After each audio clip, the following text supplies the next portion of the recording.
अब आप सोच रहे होंगे आखिर नितिन नबीन को ही क्यों कार्यकारी अध्यक्ष बनाया गया, तो इसके पीछे कई अहम वजहें मानी जा रही हैं। पहली वजह नितिन नबीन की मोदी शाह के शीर्ष नेतृत्व से मजबूत बॉन्डिंग।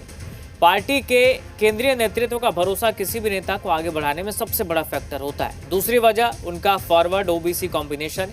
ये सामाजिक संतुलन बीजेपी की चुनावी रणनीति को जमीन पर और मजबूत करता है। तीसरी वजह संघ और संगठन के साथ बेहतर तालमेल। आरएसएस से लेकर पार्टी संगठन तक नितिन नबीन को एक भरोसेमंद और अनुशासित संगठनात्मक नेता माना जाता है। चौथी वजह नेक्स्ट जनरेशन लीडरशिप की तैयारी। बीजेपी अब भविष्य की लीडरशिप को तैयार करने की दिशा में काम कर रही है और नितिन नबीन इस सोच में फिट बैठते हैं। पांचवी वजह बंगाल और पूर्वोत्तर को साधने का प्लान माना जा रहा है। पूर्वी भारत में बीजेपी की पकड़ मजबूत करने के लिए नितिन नबीन को एक अहम कड़ी के रूप में देखा जा रहा है। यानी साफ है, नितिन नबीन सिर्फ आज की जरूरत नहीं बल्कि बीजेपी की कल की रणनीति का भी बड़ा हिस्सा है।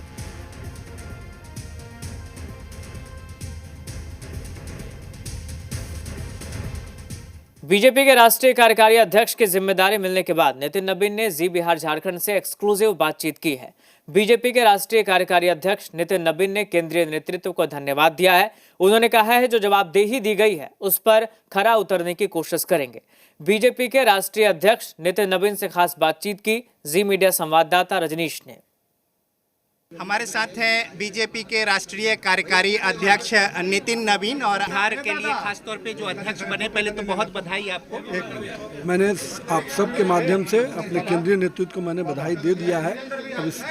और केंद्रीय नेतृत्व और प्रधानमंत्री जी, गृह मंत्री जी, रक्षा मंत्री राजनाथ जी का आभार, और उन्होंने जो पार्लियामेंट्री बोर्ड है उसका आभार की मुझे जैसे कार्यकर्ता पर उन्होंने भरोसा किया। संगठन को लेकर बड़ी जवाबदेही है, तो किस तरीके से आगे संगठन के नितिन जी जिस प्रकार से हमारा केंद्रीय नेतृत्व का मार्गदर्शन है उस पर काम करेंगे। उत्सव सा माहौल है बिहार बीजेपी में। कार्यकर्ता और नेता लगातार यहाँ पे पहुँच रहे हैं और नितिन नबीन जो बता रहे हैं कि जो एक जवाबदेही जिम्मेदारी मिली है और केंद्रीय नेतृत्व ने जो भरोसा जताया है, इसको लेकर वो लगातार काम करेंगे और उनकी उम्मीदों पर खरे उतरने की कोशिश